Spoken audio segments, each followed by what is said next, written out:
إن الحمد لله نحمده ونستعينه ونستغفره ونعوذ بالله من شرور أنفسنا ومن سيئات أعمالنا من يهده الله فلا مضل له ومن يضلل فلا هادي له وأشهد أن لا إله إلا الله وحده لا شريك له وأشهد أن محمدا عبده ورسوله صلى الله عليه وعلى آله وصحبه وسلم. وبعد. Chers auditeurs, bienvenue à vous pour cette nouvelle série de cours dans laquelle nous allons étudier ensemble de manière concise et résumée les règles du jeûne. En effet, comme vous le savez, nous approchons du mois béni de Ramadan et il convient aux musulmans de ne pas laisser ce mois arriver en étant ignorant de ce qui lui incombe durant ce mois. C'est donc pour cela que j'ai choisi de faire ces assises afin que nous puissions apprendre et réviser ensemble les règles du jeûne et que nous puissions mettre en pratique cette adoration immense avec science et clairvoyance. Bi'idhnillahi ta'ala. J'ai choisi pour support de ces cours un livret que j'ai traduit il y a déjà plusieurs années, qui est disponible sur le site au format PDF et qui est intitulé « Jurisprudence du jeûne simplifié ». Et ce livret, il est extrait du livre intitulé « La jurisprudence simplifiée à la lumière du Coran et de la Sunna ». Et pour ceux qui ont l'habitude de suivre les cours avec nous, vous savez que nous avons déjà étudié les chapitres sur la purification et la prière tirés de cet ouvrage. Et c'est un livre composé par un groupe de gens de science du Royaume d'Arabie Saoudite et préfacé par l'honorable Cheikh Saleh al-Cheikh, qu'Allah subhanahu wa ta'ala le préserve. Et ce livre se distingue par sa simplicité et sa clarté. Une simplicité et une clarté qui le rendent accessible à toute personne parmi les musulmans, de sorte à ce que chacun puisse en tirer profit. C'est donc un support idéal pour avoir un aperçu global de ce que nous devons savoir au sujet du jeûne. Et ce livret, il se divise principalement en 5 chapitres. Le premier que nous allons commencer aujourd'hui est une introduction sur le jeûne, dans lequel nous allons voir notamment sa définition, ses piliers, son jugement, ses sagesses, et ainsi de suite parmi les questions qui sont traitées dans cette introduction. Le deuxième concerne les excuses permettant de rompre le jeûne et ce qui annule le jeûne. Dans le troisième, nous verrons les choses qui sont recommandées et celles qui sont détestables durant le jeûne. Dans le quatrième, nous verrons les règles qui sont liées au rattrapage, ainsi que les jeûnes recommandés, détestables et interdits. Et enfin, dans le cinquième, nous verrons les règles de Zakat al-Fitr, l'aumône de la rupture, qui est une aumône qui a un lien direct avec le jeûne de Ramadan. Et c'est pour cela que l'on a ajouté ce chapitre à ce livret. Donc comme je vous l'ai dit, ce livret est disponible au format PDF et on vous a mis le lien dans la room pour ceux qui veulent le télécharger. Et je vous invite à l'imprimer pour ceux qui en ont les capacités et de prendre des notes afin de pouvoir profiter de la meilleure manière, Inch'Allah ta'ala. Ils ont donc commencé en disant « Introduction sur le jeûne ». Et dans ce chapitre, nous allons traiter 7 questions. La première concerne la définition du jeûne et l'énoncé de ses piliers. Sa définition. Dans la langue arabe, le jeûne, as-siyam, désigne le fait de s'abstenir d'une chose. As-siyam, dans la langue arabe, cela désigne al-imsak, al-imsaku ani shay. Donc lorsque l'on jeûne, on s'abstient de certaines choses. Et le mot as-siyam, c'est l'abstention, al-imsak, dans son sens général. Et on retrouve ce sens dans un verset du livre d'Allah subhanahu wa ta'ala, qui est le verset 26 de Surat Maryam, dans lequel Allah subhanahu wa ta'ala a dit « Fakuli wa sharabi wa qarri ayna » Mange, bois et réjouis-toi. Il dit cela en s'adressant à Maryam, alayha salam. Mange, bois et réjouis-toi, c'est-à-dire réjouis-toi d'avoir eu le salut et d'être soulagé des douleurs de l'accouchement, et réjouis-toi de la présence de nourriture et de boissons agréables. Ensuite, il lui dit, فَإِمَّا تَرَيِنَّ مِنَ الْبَشَرِ أَحَدًا. Et si tu vois quelqu'un parmi les hommes, فَقُولِي إِنِّي نَذَرْتُ لِلرَّحْمَنِ صَوْمًا. Alors dis, j'ai certes fait le vœu d'un jeûne, d'un saum, pour le tout miséricordieux. Donc on voit qu'ici qu'elle parle d'un saum, elle parle d'un jeûne. Et quel est ce jeûne? فَلَنْ أُكَلِّمَ الْيَوْمَ إِنْسِيًّا. Je ne parlerai donc à aucun homme aujourd'hui. Le jeûne de la parole. Car le fait de garder le silence faisait partie, chez eux, des adorations qui étaient légiférées. Et dans notre religion, ceci n'est pas légiféré, de se rapprocher d'Allah subhanahu wa ta'ala en gardant le silence. Mais pour eux, c'était une adoration légiférée. Et quoi qu'il en soit, on voit à travers ce verset que le mot saum ou siyam signifie le fait de s'abstenir. Et ici, c'était le fait de s'abstenir de la parole. Ensuite, ils disent, et dans la législation, c'est le fait de s'abstenir intentionnellement, soulignez bien ce mot, intentionnellement, de boire, de manger et de tout autre annulatif du jeûne. À quel moment? Du lever véridique de l'aube, al-fajr, jusqu'au coucher du soleil, al-maghrib. Donc telle est la définition du jeûne dans la législation islamique. C'est le fait de s'abstenir. On retrouve ici le sens linguistique. S'abstenir comment? Intentionnellement. C'est-à-dire que tu t'abstiens pour vouer le culte à Allah subhanahu wa ta'ala. Donc ceci ne concerne pas celui qui s'abstiendrait de manger et de boire en raison de l'absence de boissons et de nourriture, ou celui qui s'abstiendrait de manger et de boire en raison d'un traitement médical ou pour un régime ou autre. Mais le jeûne dans la législation, il concerne celui qui s'abstient intentionnellement, c'est-à-dire sincèrement pour Allah subhanahu wa ta'ala, afin de lui vouer le culte. Et on va revenir, incha'Allah, dans ce chapitre sur la question de l'intention. Donc on s'abstient intentionnellement de boire, de manger et de tout autre annulatif du jeûne. Et les annulatifs du jeûne, on les verra dans le chapitre suivant, incha'Allah ta'ala. À quel moment doit-on faire cela? Ils nous disent du lever véridique de l'aube, c'est-à-dire al-fajr, jusqu'au coucher du soleil, c'est-à-dire al-maghrib. Et observe ici qu'ils ont précisé le lever véridique de l'aube. Car l'aube a deux levers. Le premier lever est faux et mensonger, tandis que le deuxième est vrai et véridique. Et comment distinguer entre les deux? Le premier, c'est une lueur que tu observes à l'horizon et qui se dirige vers le haut puis disparaît. Tandis que l'aube véridique, c'est une lueur qui s'étend sur l'horizon et ne cesse de grandir jusqu'au lever du soleil. Donc dès que le lever véridique de l'aube est constaté, le jeûne commence. Et il continue jusqu'au coucher du soleil, qui correspond à l'entrée du temps de la prière d'Al-Maghrib. Et ceci a lieu lors de la disparition totale du disque solaire à l'horizon. Ceci est la définition du jeûne dans la législation islamique. Ensuite, ils ont dit ses piliers. Le jeûne, il a des piliers, comme les autres adorations. Ils disent, à travers la définition du jeûne dans la législation, il apparaît qu'il a deux piliers de base qui sont: le premier est le fait de s'abstenir de tous les annulatifs. Le premier est le fait de s'abstenir de tous les annulatifs du jeûne, du lever de l'aube jusqu'au coucher du soleil. Donc on a expliqué cela lors de la lecture de la définition. Et les annulatifs, comme on a dit, on les verra dans le chapitre suivant, incha'Allah ta'ala. Mais quelle est la preuve que ceci est un pilier du jeûne, que la validité du jeûne repose sur cela?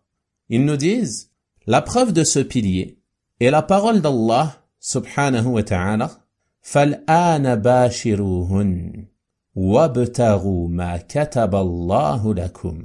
Cohabitez donc maintenant avec elles et cherchez ce qu'Allah a prescrit en votre faveur. وَكُلُوا وَاشْرَبُوا حَتَّى يَتَبَيَّنَ لَكُمْ الْخَيْطُ الْأَبْيَضُ مِنَ الْخَيْطِ الْأَسْوَدِ مِنَ الْفَجْرِ. Mangez et buvez jusqu'à ce que se distingue pour vous le fil blanc de l'aube du fil noir de la nuit. ثُمَّ أَتِمُّوا الصِّيَامَ إِلَى اللَّيْلِ. puis continuer le jeûne jusqu'à la nuit. Et la nuit commence au coucher du soleil. Ils nous disent ici, ce qui est voulu par le fil blanc et le fil noir sont la lueur du jour et l'obscurité de la nuit. Et ça, c'est un point très important de comprendre qu'est-ce qui est visé par le fil blanc et le fil noir dans ce verset. Car lors de sa révélation, certains parmi les compagnons, radiyallahu anhum, ont compris ce verset d'une manière contraire à son sens. Et ils ont compris que ce qui était visé était vraiment la distinction entre deux fils, un fil blanc et un fil noir. Alors certains parmi eux prenaient un fil blanc et un fil noir, les mettaient sous leur oreiller, ou alors les attachaient à leurs pieds. Puis ils mangeaient et ils buvaient, jusqu'à réussir à distinguer entre ces deux fils.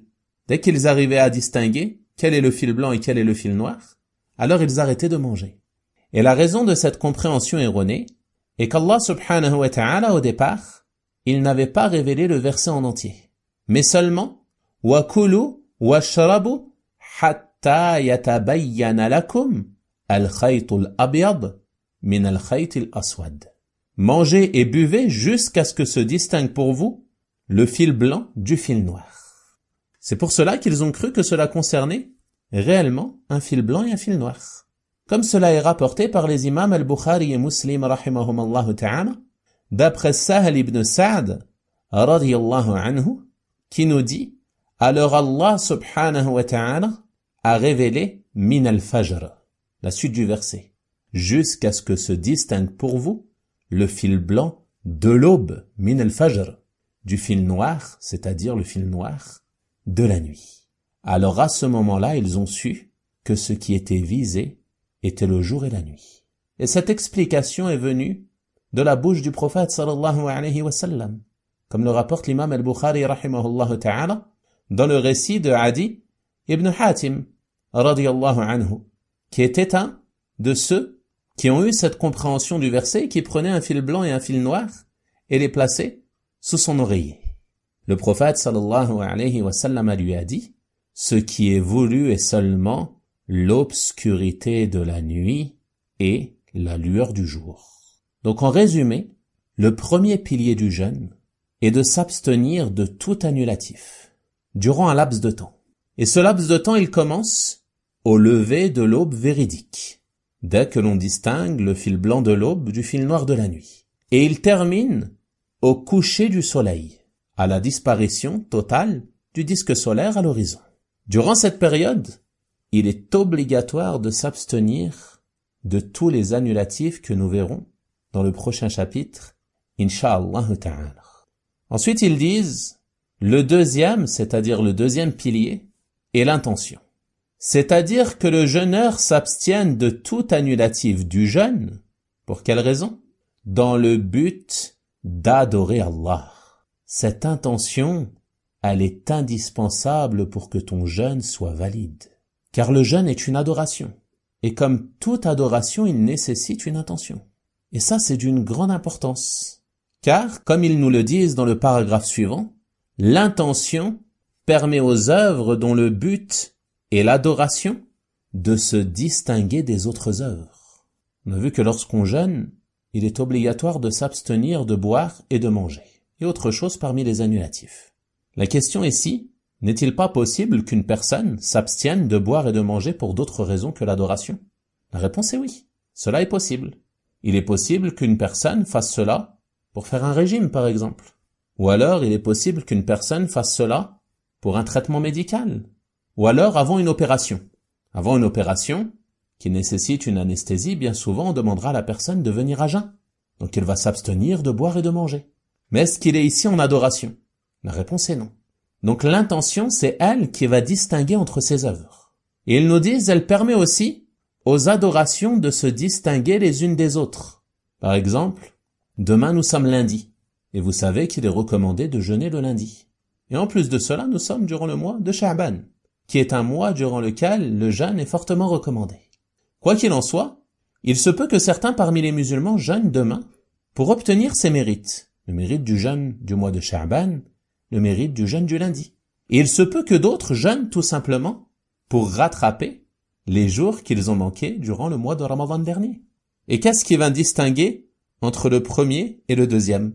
Ce qui va distinguer entre eux, c'est l'intention. Donc l'intention, c'est un des piliers du jeûne. Ils nous disent, le jeûneur a donc pour intention dans son jeûne le jeûne de Ramadan ou autre parmi les catégories de jeûne. Et les catégories de jeûne, on va les voir à la question 3 dans ce chapitre, Inch'Allah ta'ala. Ensuite, ils disent, la preuve de ce pilier est la parole du prophète sallallahu alayhi wa sallam.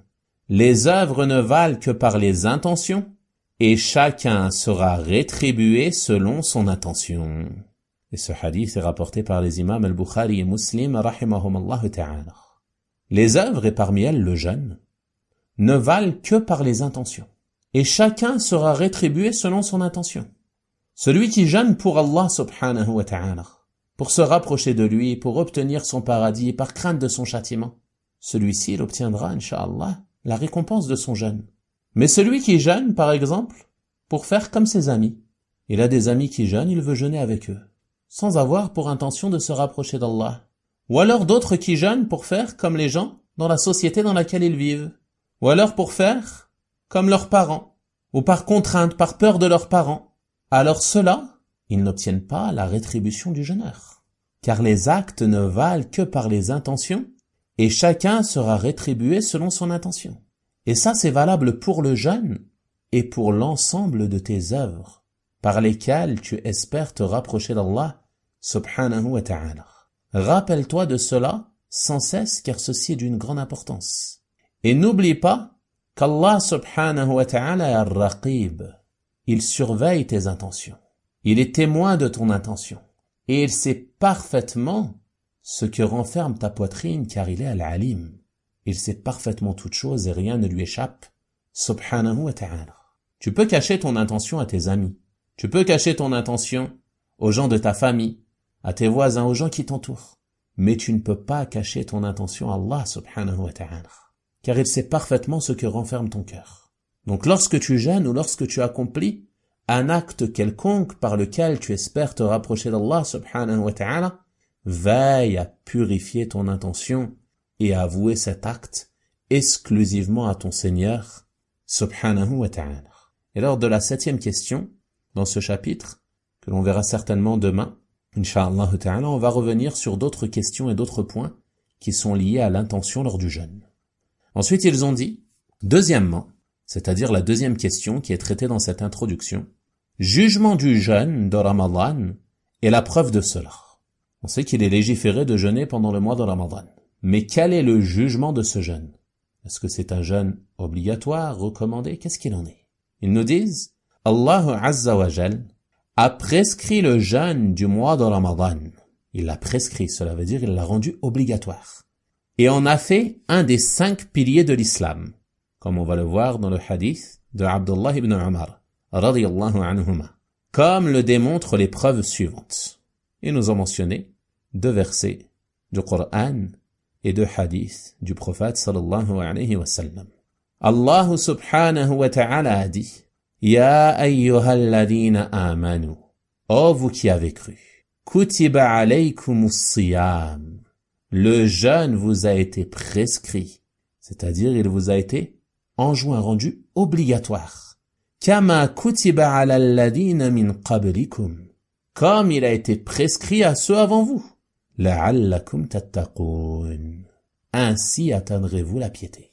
Donc on voit dans ce verset que le jeûne, Allah subhanahu wa ta'ala nous l'a prescrit, et il l'a prescrit également aux communautés avant nous. Et ceci nous montre un des mérites du jeûne, qui est une adoration qu'Allah subhanahu wa ta'ala aime, à tel point qu'il l'a prescrite à la communauté de l'islam, ainsi qu'aux communautés qui l'ont précédé. Et on voit également dans ce verset une des grandes sagesses et un des objectifs immenses du jeûne que tu as accompli pour Allah subhanahu wa ta'ala. Et ce à travers la dernière phrase de ce verset. La'allakum tattaqun. Ainsi atteindrez-vous la piété. C'est-à-dire que l'objectif du jeûne est de te faire atteindre la piété, la crainte d'Allah subhanahu wa ta'ala. Le jeûne du mois de Ramadan, ce n'est pas simplement une coutume, ne consiste pas seulement à ne pas boire et ne pas manger durant la journée. Mais ce jeûne, c'est une adoration. Et l'objectif de cette adoration est de te purifier jusqu'à te faire atteindre la piété. La piété qui consiste à se soumettre aux ordres d'Allah subhanahu wa ta'ala en les accomplissant et aux interdits d'Allah subhanahu wa ta'ala en les délaissant. C'est cela la piété. Tu te soumets aux ordres en les accomplissant et tu te soumets aux interdits en les délaissant. Et le jeûne, il a cet objectif. Car lorsque tu jeûnes, tu es censé te rappeler davantage de ton Seigneur subhanahu wa ta'ala. En effet, lorsque tu jeûnes, il se peut que tu te trouves seul dans une pièce, avec à portée de main, à boire et à manger, que tu désirerais consommer. Mais tu t'abstiens pourquoi? Car tu sais qu'Allah subhanahu wa ta'ala te voit. Tu sais qu'Allah subhanahu wa ta'ala t'observe. Donc tu ne t'en approches pas et tu les délaisses. Pourquoi?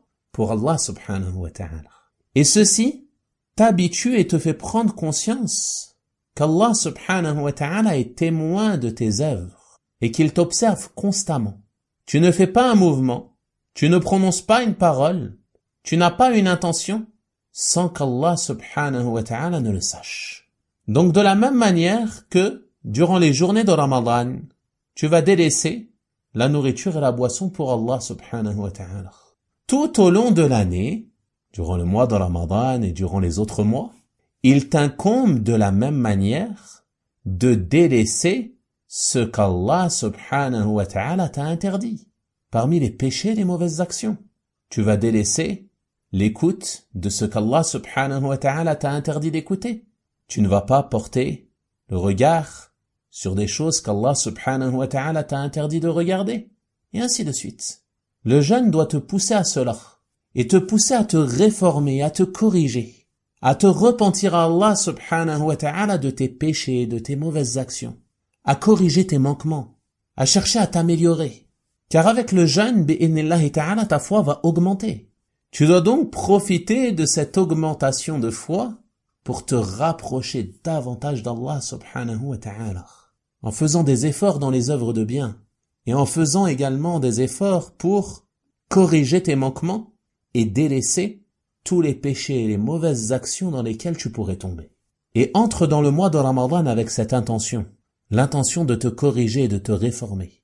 Ne laisse pas ce mois entrer comme un autre mois, mais entre dans ce mois avec une intention sincère, une intention véridique, de te réformer, de te corriger, de te repentir à Allah subhanahu wa ta'ala de tes péchés et de tes manquements, de tourner la page, de purifier ton cœur, de purifier ton comportement. Profite de ce mois pour t'entraîner à cela et demande à Allah subhanahu wa ta'ala de te faciliter et de t'accorder la réussite pour profiter de ce mois de Ramadan et pour persévérer dans ces efforts que tu vas entreprendre même après le mois de Ramadan. Car si tu fais cela, bi'idhnillah, tu vas atteindre la piété. Et une fois que tu as atteint cette piété, tu dois prendre garde à ne pas revenir en arrière, mais à rester ferme sur ces efforts, à continuer tes efforts dans les œuvres de bien et dans le délaissement des péchés. Donc ceci était une petite parenthèse au sujet de cet objectif immense du jeûne. Et ici, ce verset a été cité pour nous démontrer que le jeûne est une obligation.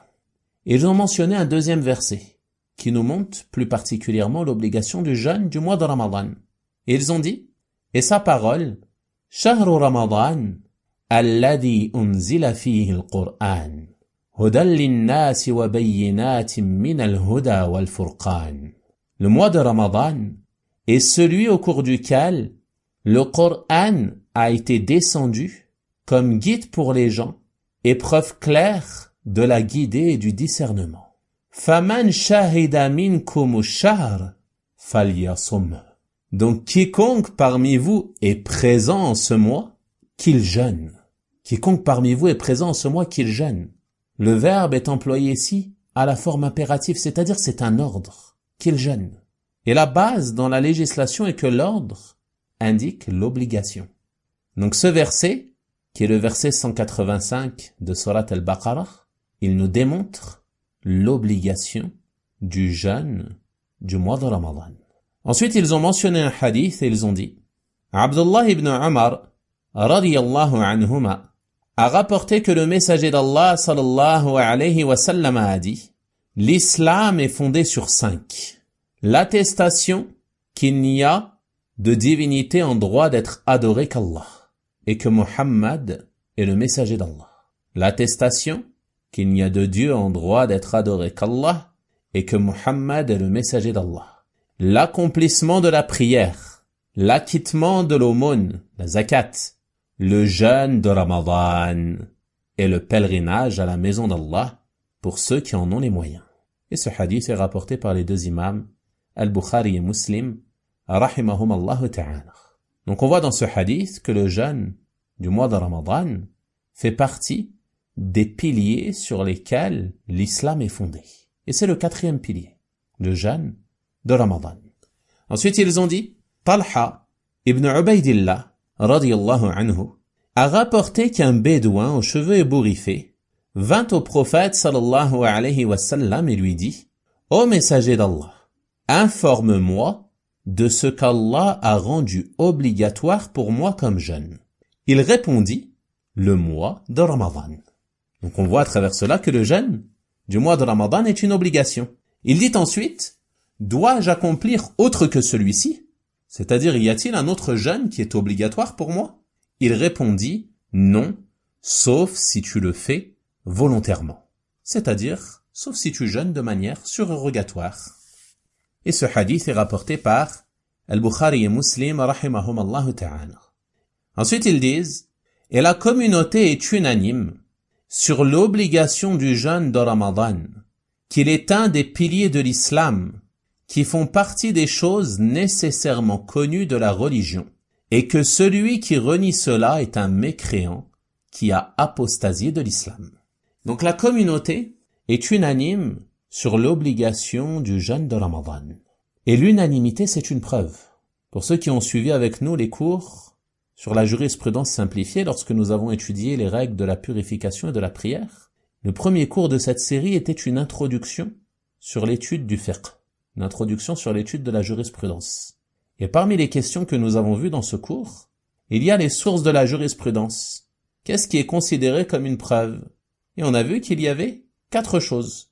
Le Coran, la Sunnah, l'unanimité de la communauté, et le qiyas, l'analogie. Et pour ceux qui veulent plus de détails à ce sujet, je vous invite à revenir au premier cours de cette série, la jurisprudence simplifiée. Vous retrouvez les enregistrements en ligne sur le site. Donc la communauté est unanime sur cette question, sur l'obligation du jeûne de Ramadan. Il n'y a pas de divergence. Et elle est unanime sur le fait que c'est un des piliers de l'islam. Et ces piliers de l'islam, ils font partie des choses nécessairement connues de la religion. Nul n'est censé ignorer l'obligation du jeûne de Ramadan. C'est pour cela qu'ils nous disent que celui qui renie cela, qui renie l'obligation du jeûne de Ramadan, qui dit non, le jeûne de Ramadan, il n'est pas obligatoire, ne jeûne que celui qui a envie. Même s'il jeûne, c'est un mécréant, il a apostasié de l'islam. Pourquoi? Car il a renié son obligation. Et renier son obligation, cela revient à quoi? Cela revient à démentir le Coran et la Sunna, et à s'opposer à l'unanimité de la communauté. C'est pour cela que cela relève de la mécréance. Ensuite, ils disent l'obligation du jeûne est donc confirmée par le livre, c'est-à-dire le Coran, la Sunna et l'unanimité. Et les musulmans sont unanimes sur la mécréance de celui qui le renie, qui renie l'obligation du jeûne. Reste à savoir pour qui le jeûne est-il obligatoire. On a vu que le jeûne du mois de Ramadan est obligatoire. Mais pour qui est-il obligatoire? Et la réponse à cette question, elle viendra dans le 5e point de cette introduction, que nous verrons, je l'espère, dans le cours de demain, Inch'Allah ta'ala, qui concerne les conditions rendant obligatoire le jeûne de Ramadan. Avant cela, il y a 2 questions. La 3e, qui concerne les différentes catégories du jeûne. Ils ont dit le jeûne se divise en 2 catégories. Obligatoire, qui est celui qui t'incombe, et surérogatoire, celui que tu fais volontairement, pour te rapprocher davantage d'Allah, subhanahu wa ta'ala. Et on verra dans le chapitre 4, certains jeûnes recommandés. Ensuite ils disent, et le jeûne obligatoire se divise en 3 catégories. Il y a 3 catégories de jeûnes obligatoires. Le premier est le jeûne de Ramadan, comme on a vu. On a vu les preuves de cela. Le deuxième est le jeûne des expiations, comme pour celui qui a tué une personne involontairement par exemple. Allah nous en préserve. Ou celui qui a prononcé un serment et ne l'a pas tenu. Et ainsi de suite parmi les expiations qui sont légiférées. Cette expiation, lorsqu'elle incombe à la personne, elle relève du jeûne obligatoire. Et la troisième catégorie de jeûne obligatoire, c'est le jeûne imposé par le vœu, an-nadhr, qui est le fait de s'imposer à soi-même un jour de jeûne. Par exemple, demain c'est lundi, c'est un jeûne qui est surorogatoire. Mais si une personne dit demain pour Allah, je fais le vœu de jeûner, alors ce jeûne devient pour elle obligatoire. On a traité cette question dans le livre de l'unicité Kitab ut-Tawhid, qui contient un chapitre consacré exclusivement au nadhr, au vœu. Et ils nous disent, nous ne parlerons ici que du jeûne de Ramadan et du jeûne surorogatoire. Quant aux autres catégories, c'est-à-dire le jeûne des expiations et le jeûne imposé par le vœu, elles seront abordées dans leur chapitre, Inch'Allah ta'ala. Ensuite, ils ont dit, quatrièmement, le mérite du jeûne du mois de Ramadan et la sagesse pour laquelle il a été légiféré. Et nous verrons aujourd'hui seulement son mérite et sa sagesse, nous la verrons dans le cours de demain, Inch'Allah ta'ala. Donc ils ont dit son mérite, d'après Abu Huraira, qu'Allah l'agrée. Le prophète sallallahu alayhi wa sallam a dit, quiconque veille la nuit du destin, Laylat al-Qadr, c'est-à-dire en adoration, il veille en adoration, il prie, etc., avec foi et en espérant la récompense. Méditez bien sur ces deux conditions, avec foi et en espérant la récompense. Ses péchés passés lui seront pardonnés, et quiconque jeûne Ramadan, avec foi et en espérant la récompense, toujours les deux mêmes conditions, ses péchés passés lui seront pardonnés. Donc dans ce hadith, on voit différents mérites du mois de Ramadan et de son jeûne. Parmi eux, il y a le fait qu'il y a dans ce mois différents moyens et différentes occasions de se voir pardonner ses péchés. C'est pour cela qu'il fait partie des plus grandes privations que l'homme atteigne ce mois, le mois de Ramadan, et ne se voit pas pardonner ses péchés, en raison de son insouciance, de la dureté de son cœur, de ses nombreux péchés et de ses nombreux actes de désobéissance. Et ceci est une calamité. On demande à Allah subhanahu wa ta'ala de nous en préserver. Car il y a durant ce mois une multitude d'occasions de te voir pardonner tes péchés. Parmi elles, ce qui est mentionné dans ce hadith. Le jeûne. Jeûner ce mois, c'est une cause pour te faire pardonner tes péchés passés. Également, veiller la nuit du destin. Cette nuit qui est meilleure que 1000 mois. Et la simple présence de cette nuit durant le mois de Ramadan te montre le mérite de ce mois. Une nuit meilleure que 1000 mois. C'est une nuit immense. Celui qui veille durant cette nuit, qui prie, qui veille en adoration, dans la lecture du Coran, dans le rappel d'Allah, et qui fait cela avec foi et en espérant la récompense, ses péchés passés lui seront pardonnés. Donc tu vois ici le mérite de ce mois, et le mérite du jeûne durant ce mois. Et on a dit ici qu'il fallait bien méditer sur les deux conditions qui sont mentionnées. Le prophète sallallahu alayhi wa sallam, il n'a pas dit dans ce hadith, quiconque veille la nuit du destin, ses péchés passés seront pardonnés, quiconque jeûne Ramadan, ses péchés passés seront pardonnés. Car comme on a dit, il y a des gens qui seront privés de cela, qu'Allah nous en préserve, qui vont jeûner le mois de Ramadan et ne seront pas pardonnés, et ce pour différentes raisons. Et parmi elles, le fait de ne pas jeûner avec foi et en espérant la récompense. Jeûner avec foi, qu'est-ce que cela signifie? Cela signifie que tu jeûnes avec foi en Allah subhanahu wa ta'ala, et que tu agrées ce jeûne qui t'a été prescrit. Tu es satisfait de cette prescription. Tu aimes le jeûne, car Allah subhanahu wa ta'ala te l'a ordonné. Et tu as foi en son obligation. Et tu espères la récompense. Cela veut dire que tu n'es motivé dans ton action que par la recherche de la satisfaction d'Allah subhanahu wa ta'ala. Et on revient ici à l'intention, la sincérité. Voyez l'importance de la sincérité. Et des nombreux bienfaits desquels se privent ceux qui ne veillent pas à la purification de leur cœur et à l'examen de leurs intentions. Ses péchés passés lui seront pardonnés s'il jeûne avec foi et en espérant la récompense. On a mentionné tout à l'heure ceux qui jeûnent avec de mauvaises intentions. Ceux qui jeûnent simplement pour faire comme leurs amis, comme leur famille, par peur de leurs parents ou autres. Cela, ils ne jeûnent pas par espoir de la récompense. Pourtant, il se peut qu'ils jeûnent le mois de Ramadan dans son intégralité. Mais ce jeûne ne pourra pas être la cause du pardon de leurs péchés. Pourquoi?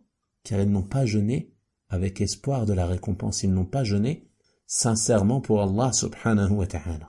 Donc Allah subhanahu wa ta'ala, il a promis des récompenses immenses pour les jeûneurs. Et ces récompenses, tu dois les espérer lorsque tu jeûnes. Cela doit te motiver à jeûner, afin d'obtenir ce qu'Allah subhanahu wa ta'ala a promis aux jeûneurs.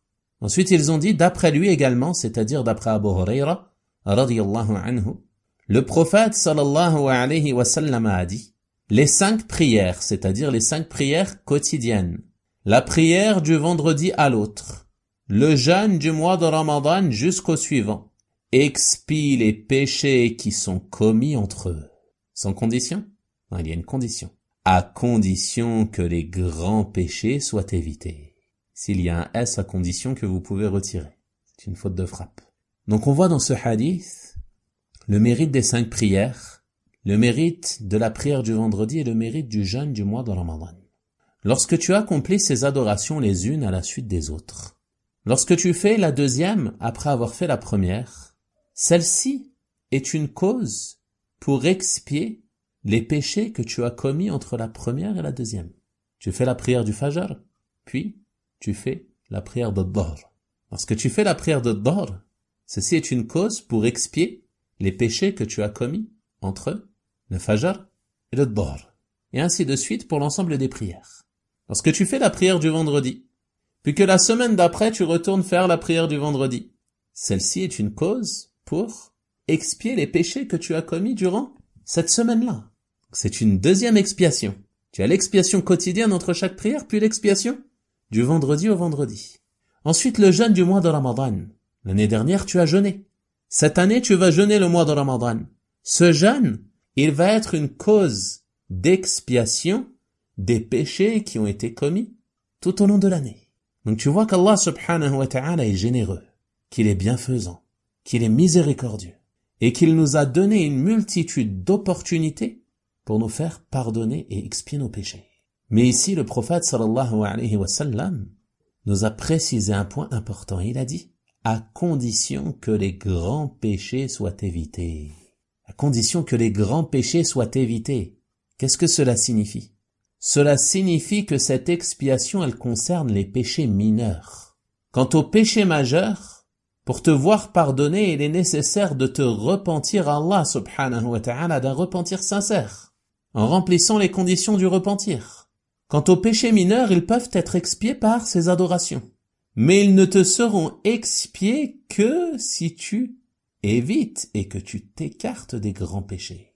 Quant à celui qui persiste dans les grands péchés, qui s'obstine à commettre des grands péchés, à désobéir à Allah subhanahu wa ta'ala, alors non seulement celui-ci est en grand danger, en raison du fait qu'il persiste sur un grand péché, duquel il lui incombe de se repentir, mais en plus de cela, il se prive de l'expiation de ses péchés mineurs à chaque prière du vendredi, à chaque jeûne du mois de Ramadan, et ainsi de suite parmi les causes d'expiation des péchés. Donc on voit ici l'importance de s'écarter des grands péchés, des péchés majeurs.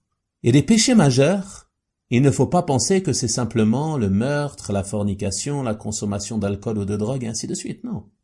Cela, ce sont des péchés très graves, desquels il nous incombe de nous écarter. Mais il y a également des péchés majeurs dans lesquels tombent beaucoup d'entre nous, Wallahu al-Musta'an. Et notamment les péchés de la langue. Le mensonge, c'est un grand péché. La médisance, c'est un grand péché. La calomnie, le colportage, tout cela fait partie des grands péchés. Des péchés que beaucoup d'entre nous pensent insignifiants et qui sont commis du matin au soir et du soir au matin. Combien sont ceux à mentir sans se rendre compte de la gravité du mensonge? Combien sont ceux à remplir leurs assises de médisance, de calomnie? Combien sont ceux à pratiquer le colportage entre les gens? Et tu vois que ce bout de chair que tu as entre tes deux lèvres, il peut te mener à ta perdition. Par celui-ci, tu commets ces graves péchés. Et ces graves péchés, ils te privent de l'expiation de tes péchés mineurs. Donc vous voyez à travers cela, l'importance de sans cesse nous remettre en question et chercher à se réformer, à se corriger, à améliorer son comportement, à apprendre sa religion afin de savoir quels sont les péchés majeurs, pour pouvoir faire des efforts pour s'en écarter. Car celui qui ne sait pas quels sont les péchés majeurs, il se peut qu'il fasse des péchés majeurs à longueur de journée, sans même s'en rendre compte. Il les pense insignifiants. Et peut-être même qu'il espère que ceci soit expié quand il prie, quand il fait ses ablutions, quand il jeûne et ainsi de suite. Donc la situation n'est pas à prendre à la légère. Quoi qu'il en soit, ici on voit que le jeûne du mois de Ramadan, c'est une cause d'expiation des péchés. Et ceci nous montre son mérite. Ensuite, ils ont dit, ceci est une partie de ce qui est rapporté au sujet du mérite du jeûne du mois de Ramadan. Et ces mérites sont nombreux. En effet, les mérites du jeûne de manière générale, ou les mérites du mois de Ramadan, ils sont très nombreux. Et il y a de nombreux textes rapportés à ce sujet.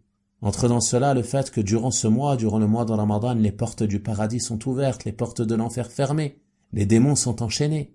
Également, parmi les mérites du jeûne, il y a le fait que le prophète sallallahu alayhi wa sallam a dit un jour à un de ses compagnons, je te recommande le jeûne car il n'a pas d'équivalent. Également le jeûne, il n'est pas délimité par un nombre particulier en termes de hasanat. Car Allah subhanahu wa ta'ala a dit toutes les œuvres de l'enfant d'Adam lui appartiennent, à l'exception du jeûne. Il m'appartient certes et c'est moi qui en donne la rétribution. Lorsque tu fais une bonne action, une hasana, celle-ci elle est décuplée. Elle est automatiquement multipliée par 10, jusqu'à 700 ou plus encore. Et Allah subhanahu wa ta'ala, il dit dans ce hadith qudsi, sauf le jeûne, il est à moi. C'est moi qui en donne la rétribution.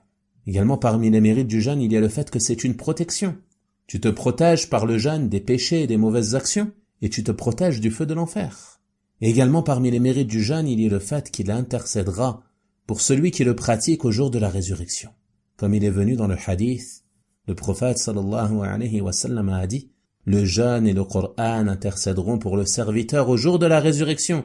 Le jeûne dira, ô Seigneur, je l'ai privé de la nourriture et des désirs, laisse-moi donc intercéder en sa faveur. Et le Coran dira, je l'ai privé du sommeil durant la nuit, laisse-moi donc intercéder en sa faveur. Et ils intercéderont alors en faveur du serviteur.